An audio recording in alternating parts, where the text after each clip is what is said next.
compromised through these microbeads.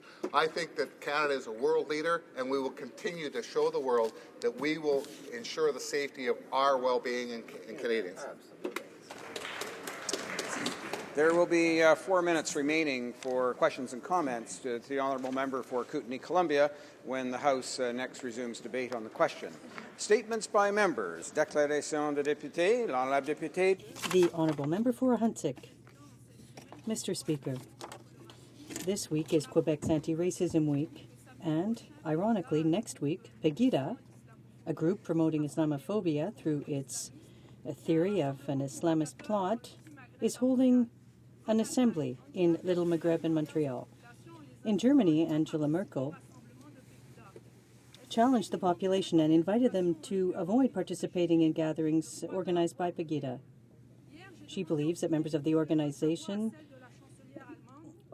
have ideas based on prejudice and hate.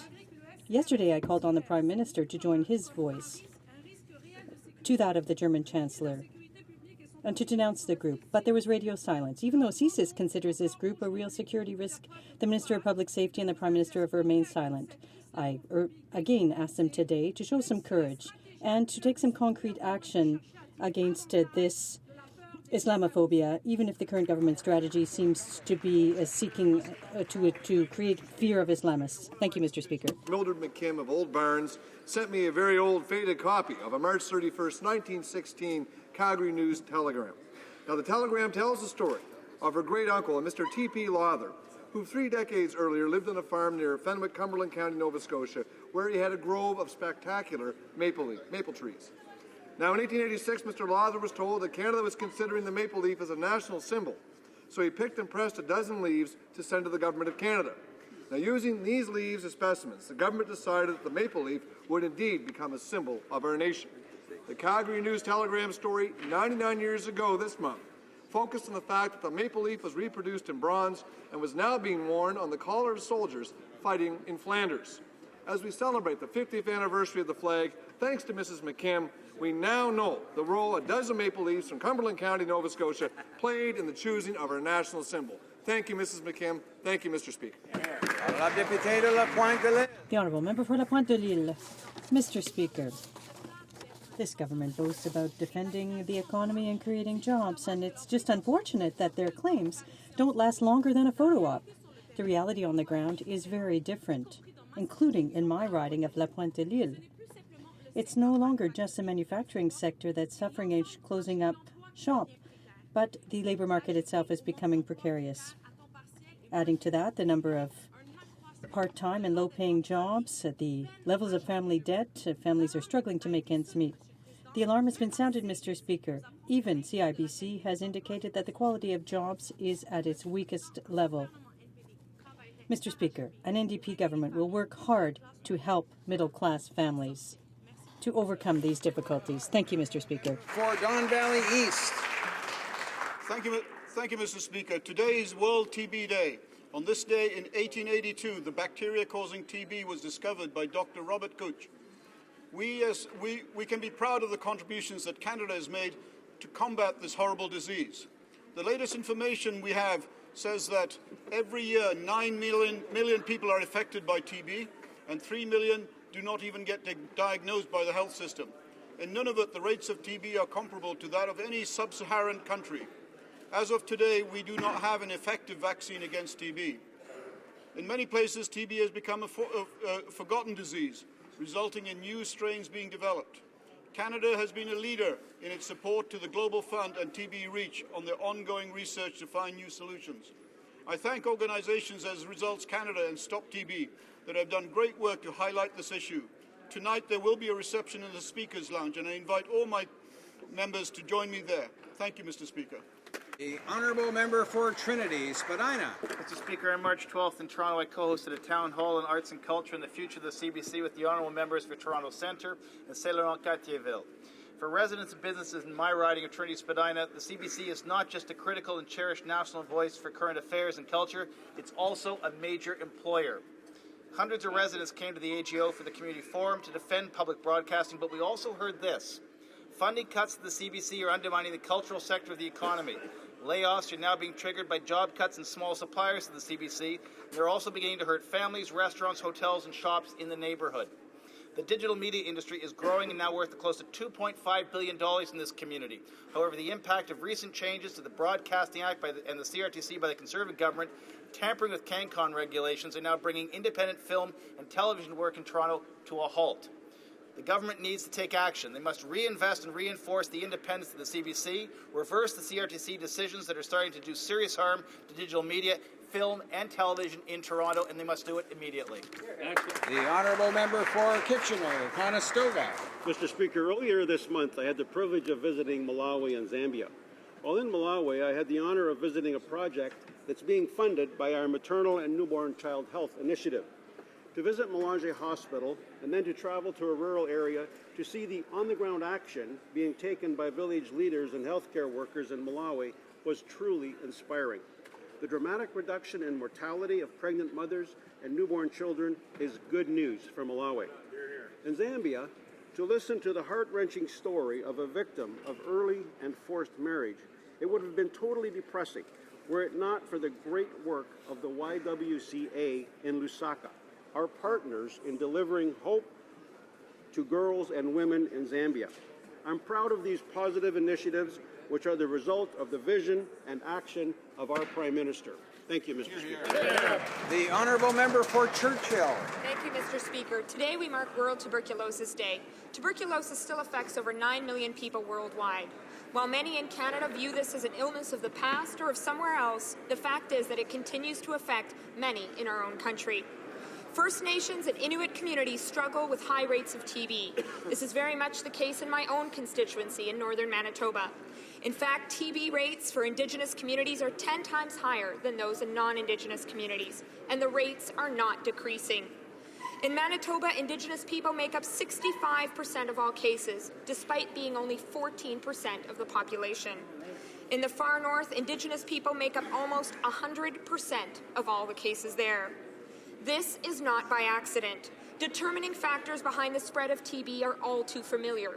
Overcrowded housing, mold-infested infrastructure like schools, extreme food insecurity, and most fundamentally, poverty. All of these factors are a result of the ongoing colonial approach of this and prior governments, an approach that has involved systemic underfunding all along the way. As we mark this day, we call on the federal government to be a global leader in the fight against TB abroad as well as at home. The honourable member for Etobicoke Lakeshore. Speaker, this past Thursday, the Prime Minister was in Toronto to honour this year's recipients of the Prime Minister's Volunteer Awards. Haven on the Queensway, a phenomenal organisation from my riding of Etobicoke Lakeshore, was very deservedly given the Social Innovator Award for Ontario. Haven on the Queensway is a charitable organisation meeting the physical, emotional and spiritual needs of people in Toronto and surrounding communities. Haven offers numerous programs, including Clothing Closet, which offers a selection of apparel provided free to those less fortunate in our community, First Care, offering assistance to pregnant women and parents of newborns, and a food bank. They also offer many other services which focus on recovery and well-being, along with programs that take place outside of their own building, such as inmate rehabilitation and mobile Hope with Wheels units, which deliver food, water, sleeping bags, and words of hope to the homeless in Etobicoke and across Toronto. Heartfelt congratulations to Bev Heineck, Susan Carbone, Pastor Billy, and Roger Berg, along with the countless volunteers who make Haven possible. Well deserved. Thank you, Mr. Speaker. Honourable member for Cypress Hills, Grassland. Mr. Speaker, the genocidal activity of ISIL has gone too far for far too long. The desperate situation in Iraq and Syria is daily highlighted by ISIL's targeting of religious minorities. These communities have been integral to the cultural, intellectual, and moral heritage of the Middle East for centuries. Yazidis are being forced to leave their lands and compromise their faith, which is so closely tied to these sacred spaces. ISIL is desecrating mosques. Churches have been destroyed. Priceless Iraqi and Assyrian artifacts looted. Atrocities are common. Children kidnapped and tortured, women and girls raped, and men brutally murdered simply because of who they are. For Canada, this is not just a military mission. We're committed to developing and protecting religious freedoms, especially for those minorities who form the cultural fabric of this area. Today we welcome to Ottawa leaders from many of the affected religious communities. We want you to know that we stand with you in this difficult time of persecution. The Honourable Member for Pontiac. Mr. Speaker, the riding of Pontiac has two chambers of commerce, Maniwaki and Pontiac, and several groups of businessmen and women who do excellent work. Development in the region requires entrepreneurship and growth for SMEs, as well as the creation of a climate conducive to showcasing its values and resources. I'd like to congratulate all entrepreneurs in the region. However, we have to do more to help SMEs to grow and flourish. They need development that benefits all. We need to restore the hiring credit for small businesses, reduce taxes for SMEs and owners so that they can have access to funding that will promote their growth. And we need to do something about employment insurance. It has to be there for seasonal workers as well. We can also limit the hidden costs of transactions on credit cards and create a tax credit for hiring and training young people, facilitate the transfer of family businesses from parents to their children, as well as reducing red tape. Something must be done. A future NDP government will do it. Our Conservative government has a strong record of keeping communities safe from dangerous and addictive drugs.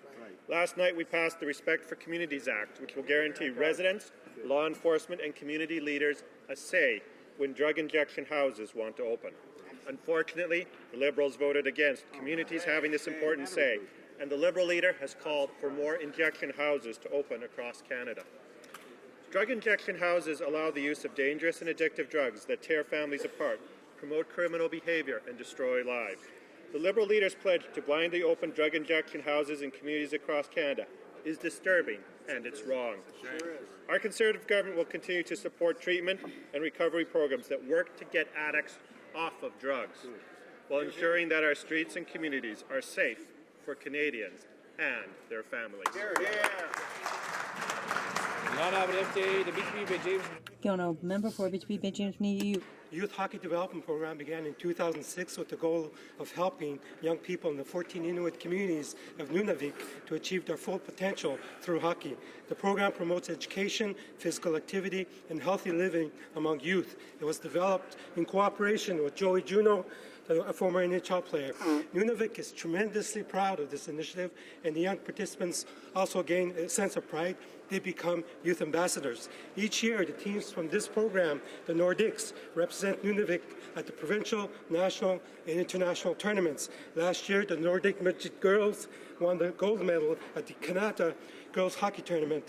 The 2014-15 hockey team hopes to repeat this achievement, Mr. Speaker, this weekend. As their MP, I would like to wish this young and talented team of proud Nunavik girls the best of luck, and may the program continue to be a success, Mr. Speaker.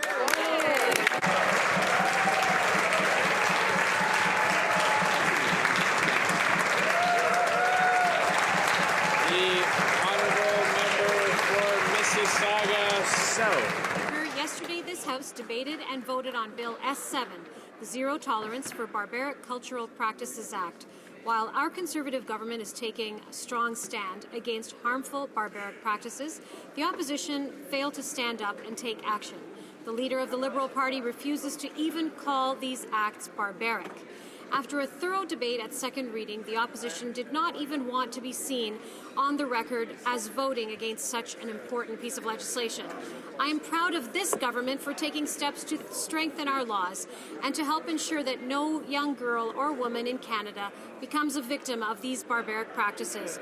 I hope the opposition will stop playing politics and vote on the record in support of Bill S7. The honourable member for Malpeque. Mr. Speaker, I rise to recognize Wayne Dickinson for his induction into the Atlantic Agricultural Hall of Fame.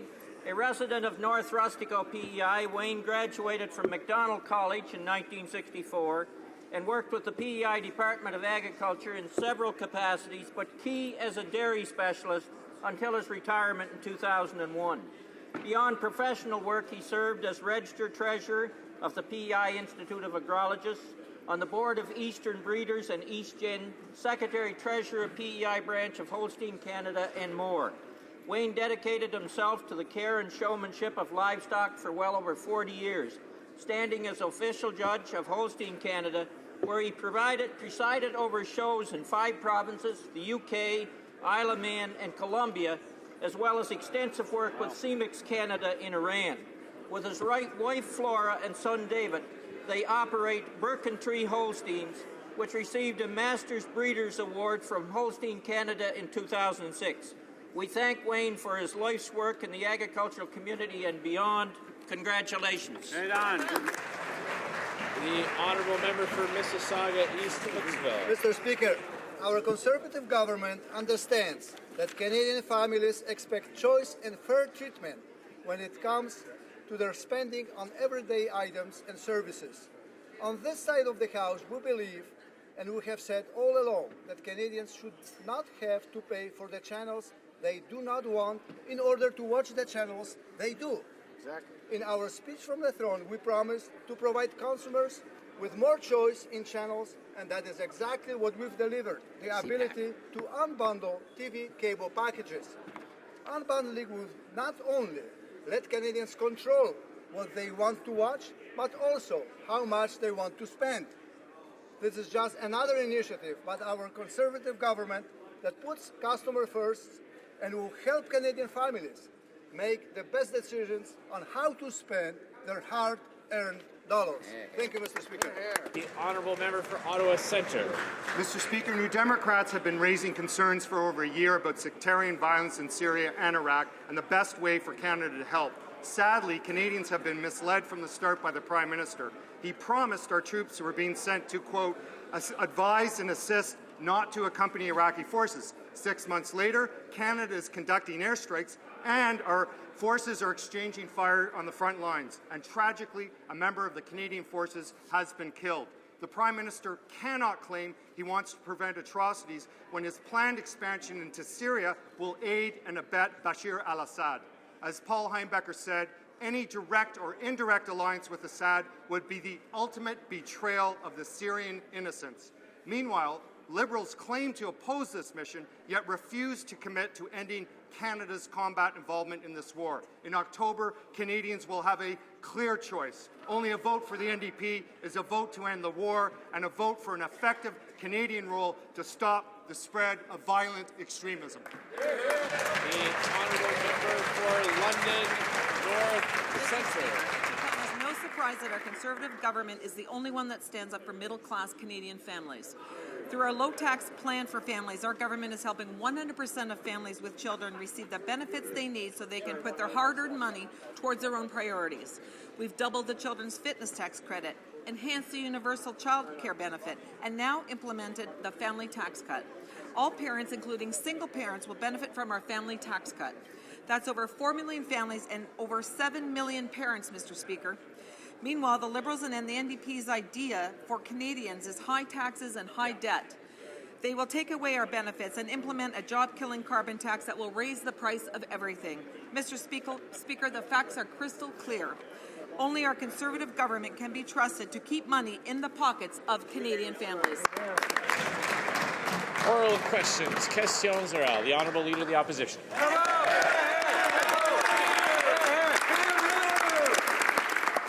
Mr. Speaker, in October, the Prime Minister said in this House that Canadian forces would participate in bombing, quote, where and only where Canada has the clear support of the government of that country. Why has the Prime Minister completely reversed his position? What's it based on? The Right Honourable Prime Minister. Mr. Speaker, two things. First of all, increasingly ISIL has sought safe haven refuge in Syria that we obviously want to prevent. On top of that, Mr. Speaker, our allies have been conducting operations against ISIL in Syria, some of our allies, over the past several months with some success. Mr. Speaker, we think those operations are important. We think the mission is important, and for the very fact that this mission is so important to the security of this country, we intend to fully contribute. The Honourable Leader of the Opposition. ISIL actually started in Syria. In September, when I asked explicitly to the Prime Minister if our soldiers would be involved in fighting, if they would be painting targets for airstrikes, he said no, categorically, to Canadians. Why does he think today that now Canadians can trust him when, for months, he has misled them? The Right Honourable Prime Minister. On the contrary, Mr. Speaker, the government has done exactly what it said, and Mr. Speaker, that is why the great majority of Canadians support this mission. The so-called Islamic State represents a threat not only to the region and to the entire world, but also Canada, and it's clear that from the actions and the words of this organization, the government must act. This government will act, Mr. Speaker, and nobody understands why the opposition would do nothing to ensure the safety of Canadians. The Honourable Leader of the Opposition. How many soldiers in total for the new mission? How many? The Right Honourable Prime Minister. Mr. Speaker, the same numbers of Canadian forces and special forces. The Honourable Leader of the Opposition. What's the Prime Minister's exit strategy?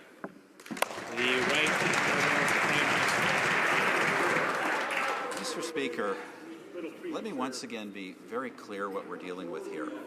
This group, the so-called Islamic State, represents a direct threat not just to the region, it represents a threat to the world, and by word and by deed, it represents a threat to this country. Mr. Speaker, we have made important deployments. Obviously, those deployments could easily be changed if that were necessary. But, Mr. Speaker, our goal here is to deal with the threat to this country. And we will deal with it as long as it is there, and we will not stop dealing it with before that. The Honourable Leader of the Opposition.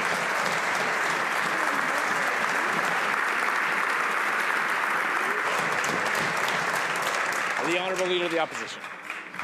We have ground troops targeting for airstrikes. We have aircraft strafing and bombing. We have lost a Canadian soldier behind enemy lines. Our forces are being shot at.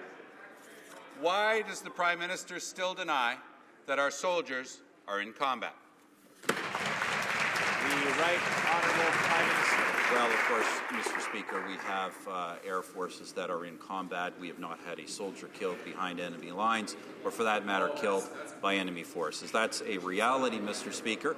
These are the things we are doing, Mr. Speaker, to protect this country and to assist the Iraqis in doing a better job of safeguarding their own country. Now, Mr. Speaker, I don't know what the policy on the other side is. I hear all kinds of reasons why we should provide humanitarian aid, which we are doing. I hear no compelling argument on the other side of why we should completely ignore the very real threat to this country that Canadians know exists. This government understands it, and we are working with the entire international community who understands it to deal with it.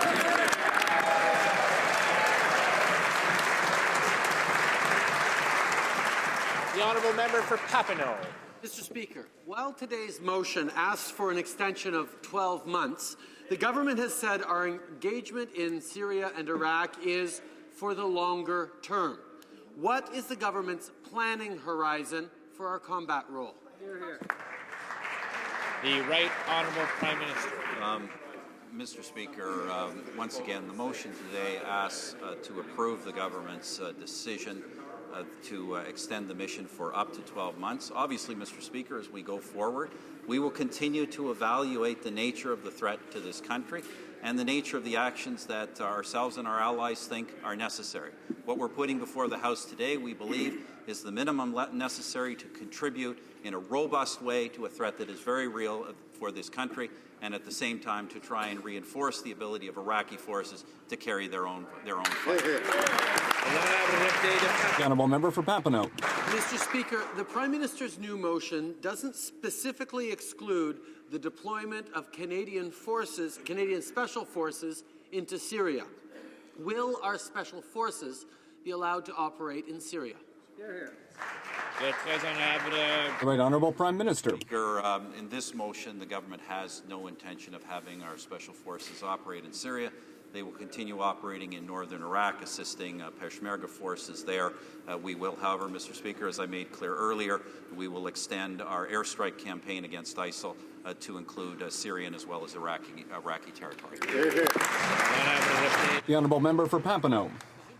Mr. Speaker, can the Prime Minister explain how exactly Canada will communicate with the Assad regime to ensure that Canadian fighter jets are not targeted by the Syrian air defense system? The Right Honourable Prime Minister. Mr. Speaker, it's clear that our allies have been doing this for months now. The reality is that the Assad regime does not have the will nor the capacity to fight Islamic State in Syria, Mr. Speaker.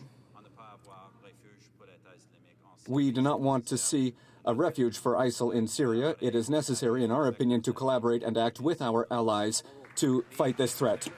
John's East. Mr. Speaker, on October the 3rd, the Prime Minister told this House, and I quote, "We will strike ISIL where and only where Canada has the clear support of the government of that country." At present, this is only true in Iraq. If it were to become the case in Syria, then we will participate in airstrikes against ISIL in that country also. Today, he said his government will not be seeking the express consent of the Syrian government for airstrikes. The Minister of National Defence, tell us on what legal basis Canada will be dropping bombs in Syria. The Honourable Minister of Foreign Affairs.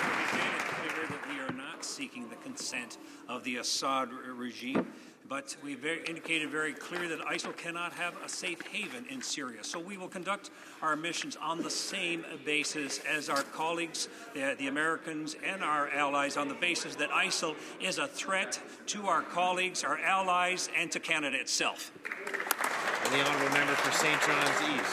Mr. Speaker, the question was on what legal basis? You can't hide behind someone else's actions. This is about Canada. What is the Prime Minister of Canada basing himself on? What is the legal authority for bombing in that country?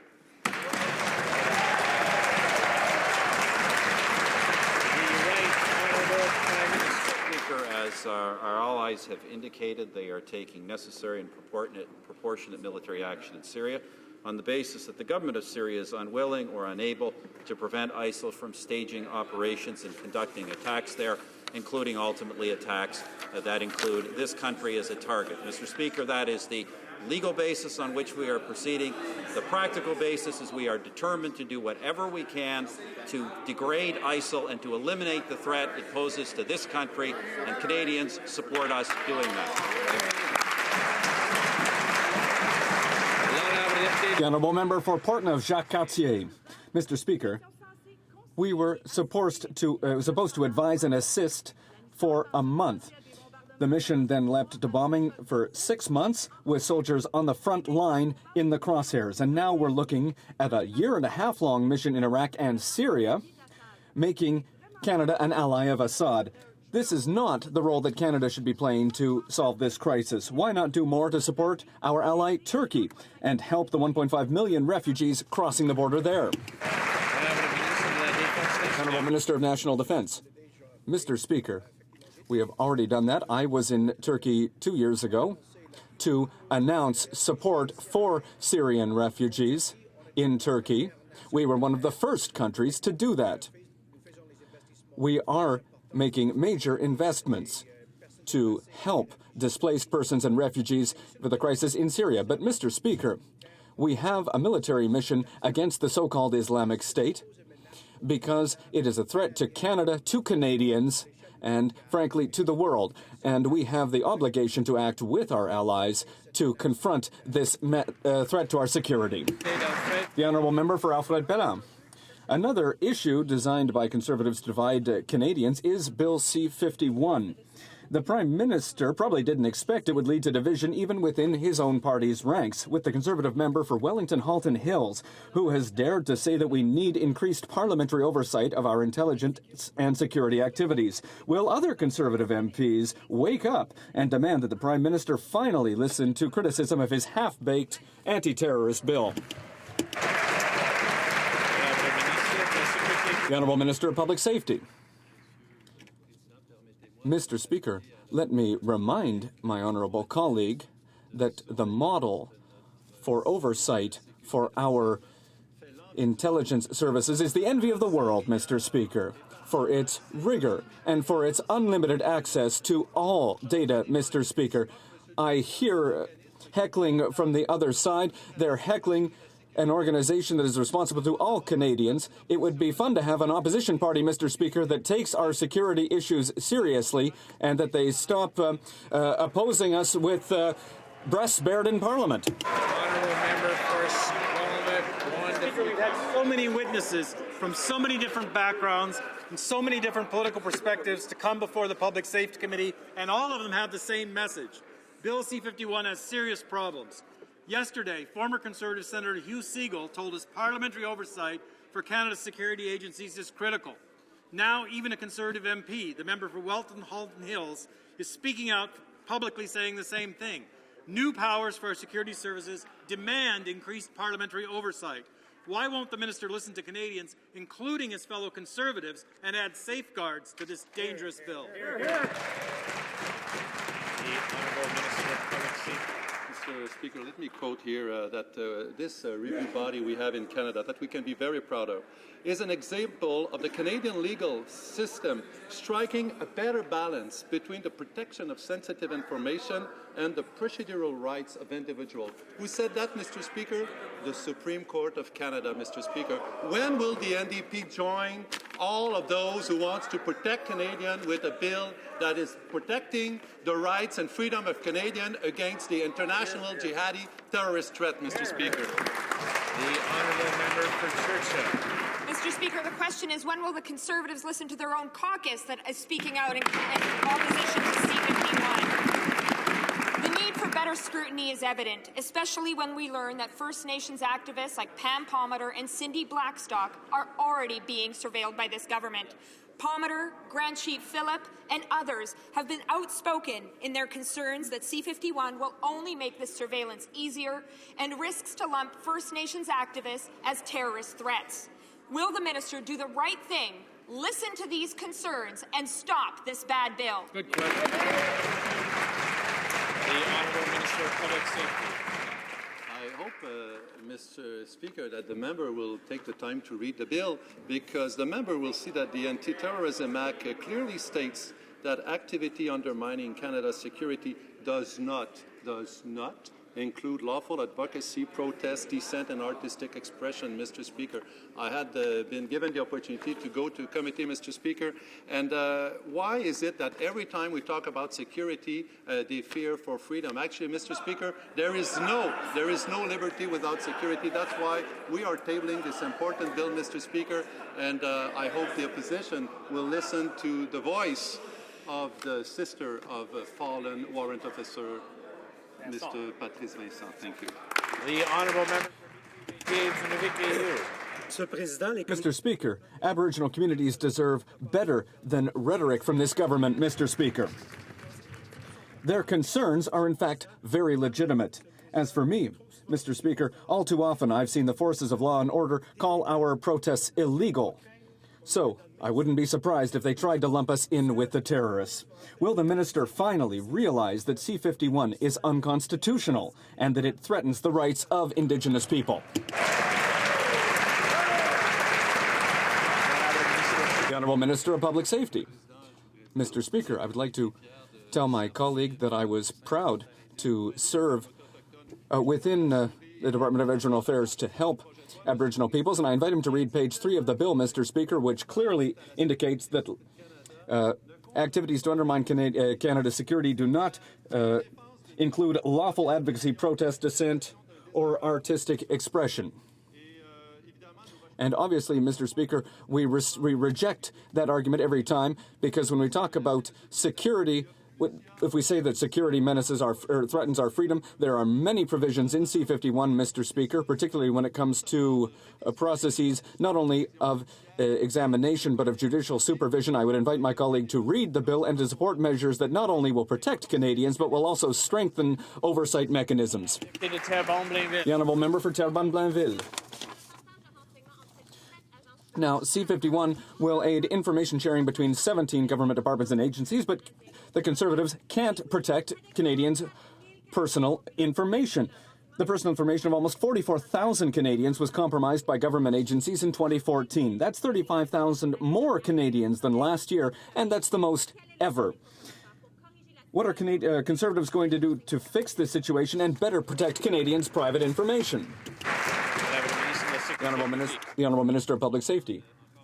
Mr. Speaker, once again, in Bill C-51, not only are there provisions that respect the Canadian Charter of Rights and Freedoms, but it will also protect Canadians' privacy, and that is why every department or agency that will enter into information sharing will have to establish protocols in consultation with the Privacy Commissioner, Mr. Speaker. These are mechanisms that will protect Canadians and strengthen privacy rights. But, Mr. Speaker, it's not surprising. Since we tabled this bill to fight terrorism, the NDP have systematically opposed it and ideologically opposed every measure that we put in place. So we will continue to move forward. Mr. Speaker, this government just hasn't learned any lessons from the staggering number of data breaches. So who was the worst offender in 2014? Well, step forward, Canada Revenue Agency. Last year, they had more breaches in their department alone than all the other departments combined in 2013. 4,000 cases where they stuffed information, financial information, into envelopes and mailed it to complete strangers. 144 cases where information was lost, compromised, stolen.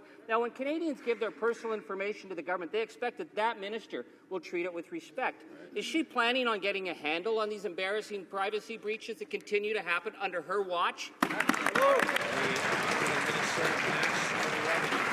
Mr. Speaker, our government understands well that Canadians expect their personal information to be protected when dealing with all government departments and agencies. The CRA has taken concrete measures to strengthen privacy management, as recommended by the PC, by implementing a CRA directorate responsible for CRA policy and assessment procedures, a proactive training program to ensure CRA employees are fully informed of their duties to protect the privacy of Canadians, and revised security and privacy-related processes. The honourable member for Toronto Centre. Mr. Speaker, a new Conference Board report has exposed our country's shrinking trade presence in Asia. Between 1993 and 2013, Canada's share of exports to Asia dropped by half, falling from the 15th largest exporter in the region to the 23rd. There is a direct link between a strong export sector and good jobs, but we are losing ground in the largest market in the world. When will this government finally table a budget with a plan to reverse Canada's trade decline and bring better paying jobs to Canadians? The Honourable Minister of International Trade. Mr. Speaker, clearly the member hasn't been following events. We recently brought into force a trade agreement with South Korea, our first in Asia. And what she also forgets is that we've embarked upon the most comprehensive, most ambitious trade agenda Canada has ever seen. Under the Liberal watch, over 13 long, dark years, how many trade agreements did they get done? 3 agreements. We've concluded trade agreements with how many countries? 38 different countries, and there are many more to come. We'll put up a record against theirs any day. The honourable member for Kings Heads. Speaker, young Canadians are struggling to find summer jobs to pay for school, and Conservatives are actually making it tougher for students. This year, the Canada Summer Jobs Program will hire fewer than 35,000 students. The Conservatives have cut the number of jobs in the program by almost half. They've also cut the number of jobs in the government student work experience and co-op programs by almost a third. When will the Conservatives help struggling youth and reverse these cuts to summer jobs? The Honourable Minister of Employment. Mr. Speaker, the member couldn't be more wrong. First of all, on the global scale, we have 1.2 million net new jobs, 85% of them full-time. 2/3 of them are in high-wage industries. As it relates to youth, we have helped students by removing the Liberal tax on scholarships and also bringing in a tax credit to help with the cost of textbooks.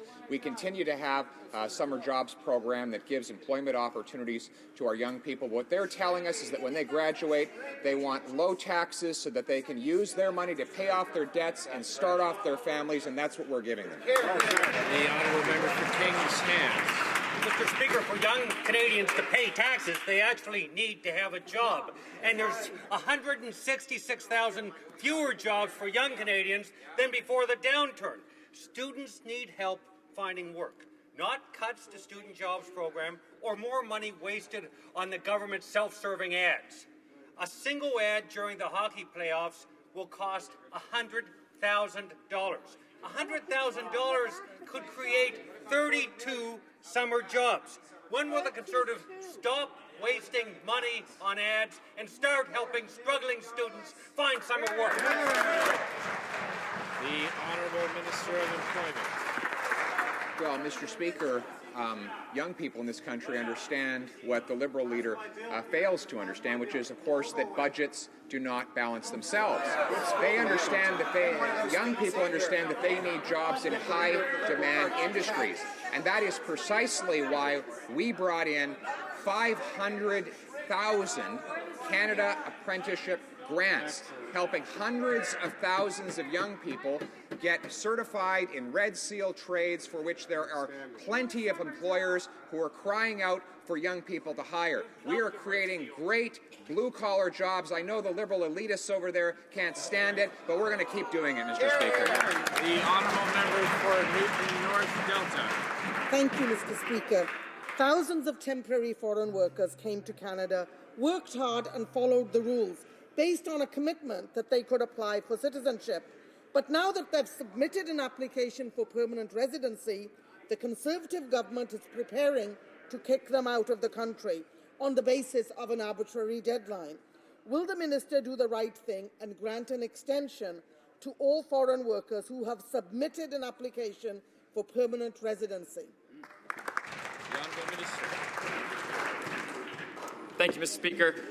Obviously, we brought forward this temporary foreign worker reform in order to make sure that Canadians had priority, continued to have priority on our job market.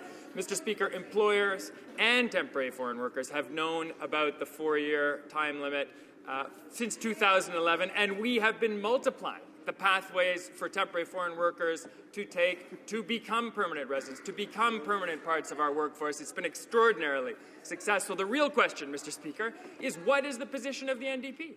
Today they are asking us to keep the door open to large numbers of temporary foreign workers, including low-skilled ones. Last week, a couple of weeks ago, they were telling us we didn't do this reform soon enough. Which is it, Mr. Speaker? Good point. The Honourable Member for Saint-Lambert. Mr. Speaker, all we are asking for is for the government to keep its promise. On April 1st, thousands of temporary foreign workers are going to have to go back to their countries of origin. The Conservative government had promised them, though, that they would be able to apply for Canadian citizenship. The government has arbitrarily broken its promise. The workers who have applied for permanent residency will have to leave the country even. Will the minister correct this injustice and at least allow those who have already applied to stay in Canada? Mr. Honourable Minister. Mr. Speaker, our reform is working very well. Both the employees and employers are aware of the 4-year limit that has existed since 2011, and we have made it easier for temporary foreign workers to apply, and many of them are. But the problem with the NDP is that they don't give priority to Canadian workers. They are trying to keep a door open that isn't fair. Mr. Speaker, the Conservatives' record when it comes to job creation is depressing. Over the past 15 years, the job creation rate has barely been over 1%. The Conservatives have no plan, and we have a clear plan in the NDP to create good jobs. Why doesn't the minister follow our plan and help Canadian families have sustainable jobs? The Honourable Minister. The only idea that the NDP and Liberals are offering is to increase taxes for those who create jobs. On this side of the House, we are working to reduce taxes, increase training for in-demand trades, and to work on free trade agreements that will increase demand for our products. We have created 1.2 million new jobs. 85% of them are full-time jobs, and two-thirds in well-paid industries. We have a plan, and it is working well. Mr. Speaker, it seems the Conservatives have broken a new record for job growth. But it's not a record that any government would actually want to have. You see, job growth has been less than 1% for the last 15 months in a row. That's the worst job growth record outside of a recession in the last 40 years. And in fact, job growth hasn't even kept pace with population. And to add to this, Canadians looking for jobs are finding that jobs are of a lower and lower quality. Now, we know it's so hard to get the finance minister into this House to actually answer questions from time to time, but is he going to actually show up to work and give Canadians a plan, give Canadians a budget that will make good quality job growth finally a concentration for this government? The NDP and Liberals, their only plan for jobs is to raise taxes on people who create them and on people who work. Our plan is working. There are ways of measuring first job growth. We've had 1.2 million net new jobs since the recession. There's another way to measure job quality, and that is after tax, after inflation, wages. And they, too, are up by 10%, Mr. Speaker. After-tax income means more money in the pockets of families so they can raise their kids, spend on and create jobs for retailers in their community. That's the reason we have 1.2 million net new jobs, and it's the reason we'll keep going with a plan that works. Member for Burlington. Mr. Speaker, Canadians across the country will remember the tragedy 1 year ago in Moncton, where a cowardly gunman killed 3 RCMP members, leaving families, a community, and a nation in mourning. Canadian businesses are leading the development of new surveillance and targeting technologies that are essential to Canada's defence, security, and search and rescue. Can the Minister of Industry please update this House about our government's latest investment to keep Canadians safe? Yeah, we need to know that. The Honourable Minister. Thank you, Mr. Speaker. L3 Westcam is a company that's based in Burlington, has a footprint in Don Mills, employs over 800 Canadians with good, well-paying jobs. But better than that, they're building world-class technology that is protecting Canadians. You know, the first responsibility of the government before anything else is done is to make sure that Canadians are safe. And this company is building world-class technology that is protecting Canadians at sea, on land, and in the air. And the Moncton example is a perfect one. When Justin Bourque killed those 3 members of the RCMP and was hiding in the woods, it was this technology that allowed the police forces to find him, safely capture him, arrest him, put him on trial, and now he's been convicted. And this technology and this company is building the next generation of this kind of technology that will keep us safe all across this country. And so we are proud as a government to support this company, create these jobs, and keep Canadians safe. Honourable Member for Pierrefonds-Dollard. Mr. Speaker, the most recent statistics show that the number of applicants being granted citizenship has dropped from 79% in 2000 to 26% in 2008. This is a clear example of how the immigration reforms aren't working. A former Director General with the department has said that there are serious impacts on would-be citizens. But obtaining citizenship has always been part of our values. So why has the government not made the changes it needs to? The Honourable Minister. Mr. Speaker, we are very proud of having taken steps to protect Canadian citizenship, and of course that wasn't supported by the NDP. But that doesn't mean that we don't still have the highest rate of naturalization in Canada in the world, 85%. The number of new citizens has even exceeded the number of new immigrants. We are very proud of our new citizens who meet the criteria of citizenship and want to reflect our values. As usual, this minister never lets facts get in his way, Mr. Speaker.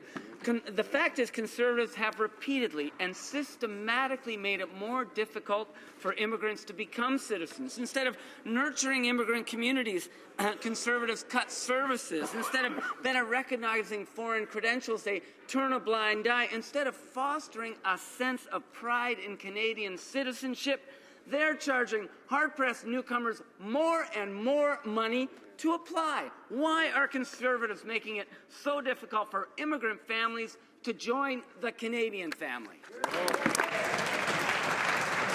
Honourable Minister of Citizenship and Immigration. Well, Mr. Speaker, there goes Franz Kafka again. Not a single fact in that question. Mr. Speaker, we're proud to have protected the value of Canadian citizenship with legislation last year. We are proud to be the government that has maintained the highest levels of immigration in Canadian history, Mr. Speaker, and we are equally proud of those many newcomers to this country who go to the trouble of gaining knowledge about it, who have improved their language skills. And yes, Mr. Speaker, the number of new citizens last year in 2014 was 261,000, 2,000 more than we had new immigrants, Mr. Speaker. The Honourable Member for Davenport. The Minister is failing immigrant families in Canada, Mr. Speaker, and he should be ashamed of himself.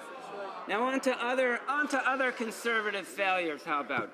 The Public Interest Advocacy Centre reports what Canadians already know. We pay some of the highest wireless rates in the world, more even than the United States. We pay almost double what French and UK consumers pay for home telecom packages. Why are the Conservatives ignoring consumers, Mr. Speaker? Why are they failing to make life more affordable for Canadians? The Honourable Minister of Industry. Well, of course, ridiculous, Mr. Speaker. It was the Wall report that was tabled just last year that reported that wireless rates in Canada are down 22% all across this country because of our government's policy. Our spectrum transfer policy is driving more competition in the wireless sector. We had the AWS spectrum auction that we announced 2 weeks ago. That resulted now in more than a quarter of all spectrum being in the hands of competitors to the incumbent Big Three wireless providers. Add to that, Mr. Speaker, our Connecting Canadians program, which is building the final mile for those 6%, 280,000 Canadian households that don't have access to high-speed connectivity. We are making sure that the access to the digital world is going to be accessible to all Canadians in all regions, whether wireless or wired, well into the future, Mr. Speaker. Honourable Member for Quebec. Mr. Speaker, well, it is clear that that consumers in Canada know that the bills are just rising. Canada is one of the countries that pays the most for cell phone and internet services. We know from recent statistics that we pay nearly twice as much as those in France and Britain. This is a huge problem for people in the middle class and those striving to join it. So why isn't the government taking action to make sure that people have access at an affordable rate?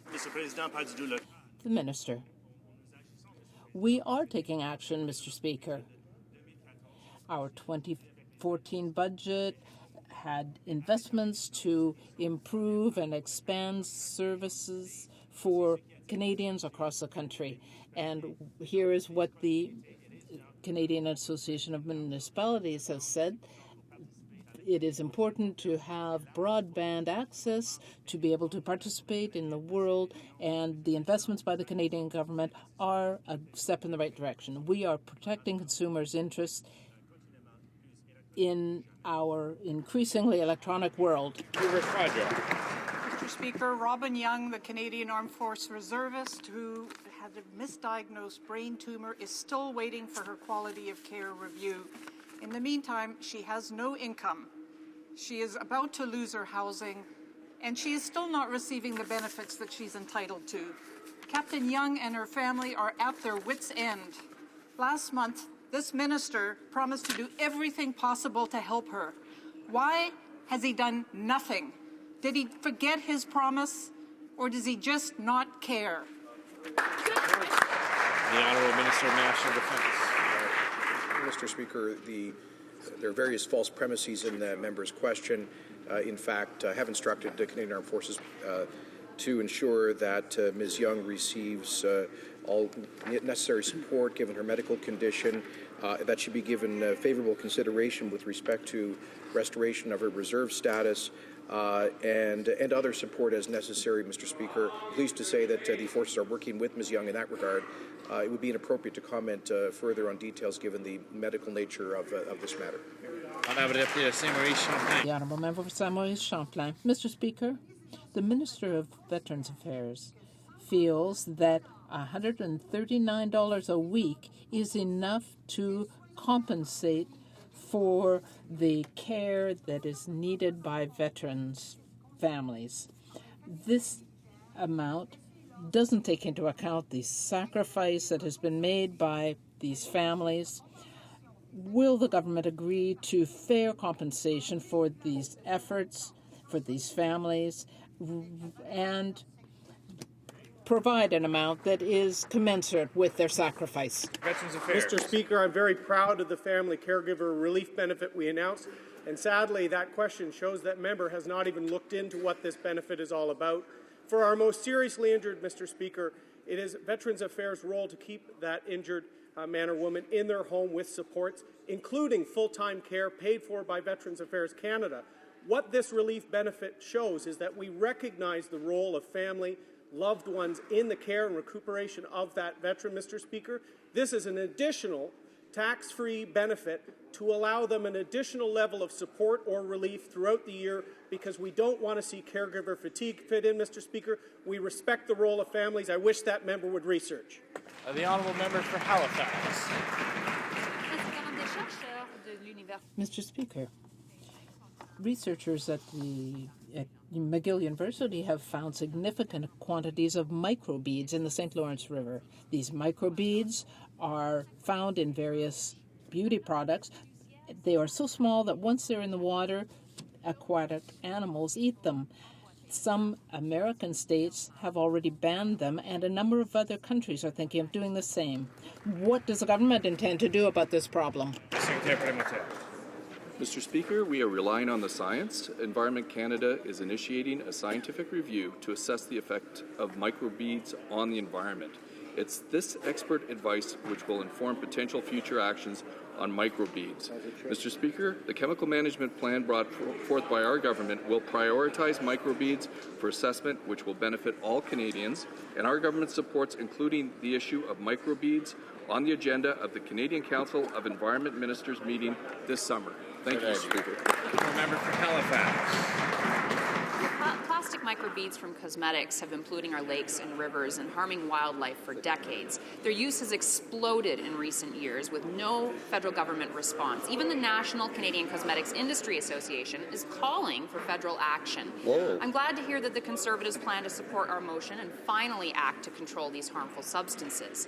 Given the growing consensus among scientists, municipalities, and industry, will the Minister of Environment or Health commit to fast-tracking regulations to control these microbeads? Hear, hear. The Honourable Parliamentary Secretary to Mr. Environment. As I said, Mr. Speaker, it's very important that we rely on the science, and this is why Environment Canada is initiating a scientific review to assess the effects of these microbeads on our environment. We put forth the chemical management plan, which was brought in by our government, and we will prioritize microbeads for assessment, which will benefit Canadians and our international friends in the United States. Our government supports including this issue of microbeads on the agenda of the Canadian Council of Environment Ministers meeting this summer. Thank you. The honourable member for Vancouver South.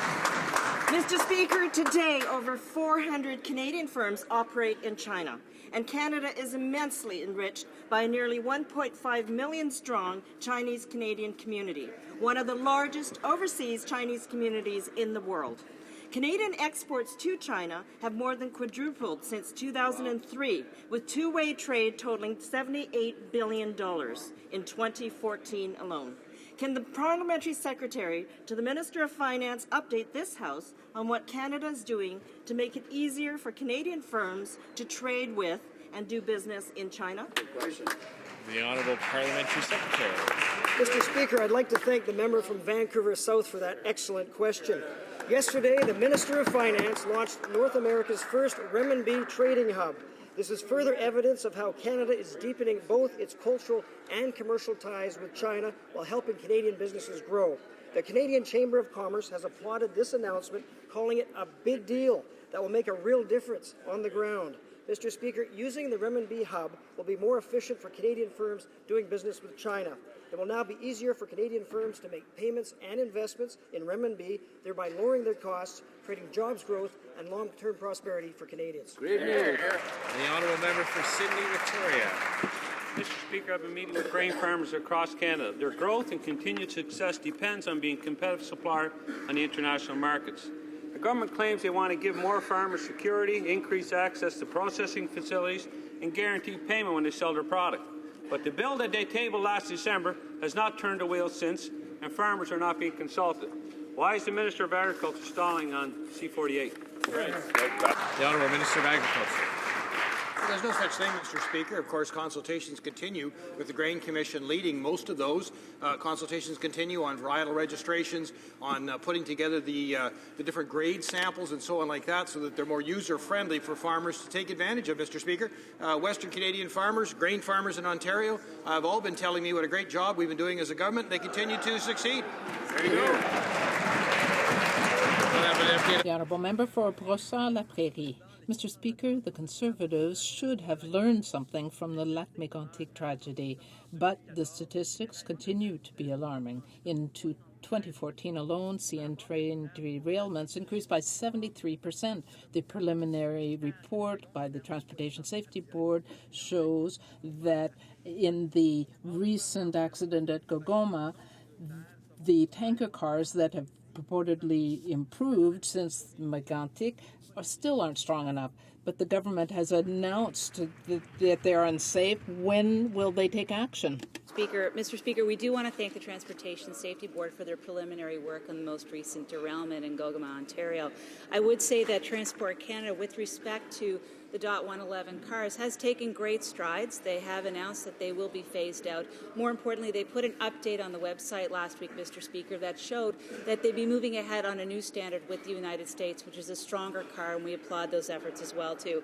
On the particular derailment, Mr. Speaker, I think it's important to note to the House that Transport Canada has issued a notice to CN with respect to operations in the area, and we await their feedback. And most importantly, we have already, Mr. Speaker, as a government, asked for the Parliamentary Committee to have CN appear today to answer questions on their operations in this part of the country. The Honourable Member for Calgary Northeast. Mr. Speaker, our Conservative government has always considered the safety and security of Canadians a priority and a responsibility we take very seriously. This extends to those who keep our communities moving, our transit workers. There are roughly 2,000 reported assaults on public transit employees every year in Canada. Many of these attacks occur while the vehicle is in motion, putting public safety at grave risk. This is unacceptable. Can the Minister tell the House how our government has taken a stand against such unacceptable behaviour? The Honourable Minister of State. Well, thank you, Mr. Speaker, and I'd like to thank that member for his question and his hard work in this place. Mr. Speaker, thanks to a private member's bill that passed with the backing of our Conservative government, public transit operators, including taxi cab drivers, now have added legal protection from assaults. With the passing of Bill S-221, a court will have to consider it an aggravating circumstance for the purpose of sentencing if the victim of an assault is a public transit operator engaged in the performance of his or her duties. This means that finally, those who commit threats or assaults on our transit operators will face a penalty that matches the seriousness of the crimes. Mr. Speaker, Canadians can trust our government to hold criminals to account and stand up for hard-working Canadians. The Honourable Member for Richmond-Arthabasca. Mr. Speaker, a new study has just confirmed that the government is on the wrong path in tackling the viability problems of the old age security program by increasing the retirement age to 67. The University of Montreal study shows that this decision will just increase inequalities among seniors. They will have to rely on private savings, which will be hardest on the poorest seniors. Is the Minister of Finance prepared to change course, as called for by the Quebec Seniors Network, and help people stay on the job longer rather than becoming poorer? The Honourable Minister. Mr. Speaker, clearly we want to help pensioners and those who wish to work longer. We have reduced taxes for all seniors and thereby enabled them to keep more money in their pockets. This gives them choices in their financial management. We have created the tax-free savings account to enable seniors and all Canadians to save and grow their money without paying tax to the federal government on it. This enables seniors to have the independence they need and to invest for their future. Mr. Speaker, a woman from Newfoundland and Labrador recently had her sealskin purse confiscated by U.S. Customs and Border Protection because seals are on the endangered species list in the United States. She now is forced to pay a $250 fine for trying to take her purse across the border. Seal products are becoming more and more popular. It has been documented and scientifically proven that Northwest harp seals population is healthy and abundant and is not an endangered species. Can the minister tell the House the last time the government has had discussions with American officials with regards to having seals removed from the endangered species list in the United States? And will the minister ask the United States to remove this ban immediately? The Honourable Minister of Fisheries and Oceans. Thank you, Mr. Speaker. I can tell that member that this government remains rock solid in its support for the Canadian seal industry. We know that sealing provides much-needed jobs and economic opportunities for Canadians in coastal communities and right across the north. And that's why we challenged, Mr. Speaker, the EU's unfair ban on Canadian seal products and why we're working with the EU to come into compliance with the results of our appeal. We'll continue to stand up for rural communities and for sealers, Mr. Speaker. Well said. That concludes question period for today. I could ignore the clock if... orders of the day, order du jour. Government orders. Motion standing in the name of Ms. Leslie. Dealing with microbeads.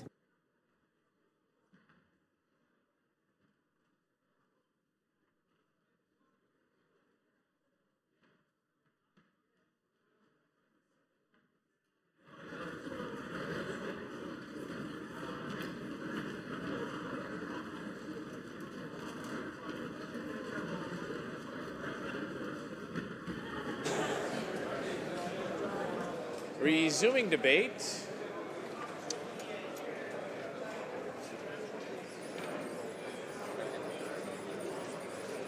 Order. A resuming debate. Reprise de débat. The honourable member for Mississauga South. And it is my pleasure today to speak to this issue of microbeads. And in particular, for me, I'd like to focus on their effects in the Great Lakes. Because, as you know, my beautiful riding of Mississauga South does border on Lake Ontario. And in fact, so I wanted to talk to you, Mr. Speaker, and to this House about a very important issue. In fact, there's almost nothing more vital to our country as fresh, clean, and healthy water. And in fact, the Great Lakes account for 20% of the world's fresh